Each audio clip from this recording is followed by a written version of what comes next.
Welcome. In this video, I will show you how to enable developer options on your TCL 32V5C TV.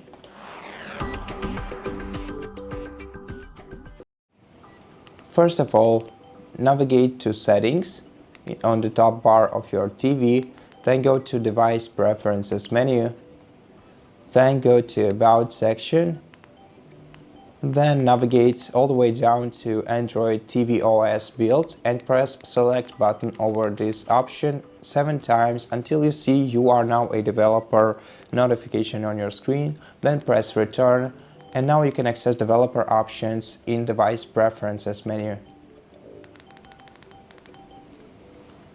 And so that's basically it. Thank you for watching this video. If you liked it, please consider subscribing to our channel, leave us a like and a comment below, and I'll see you in the next one.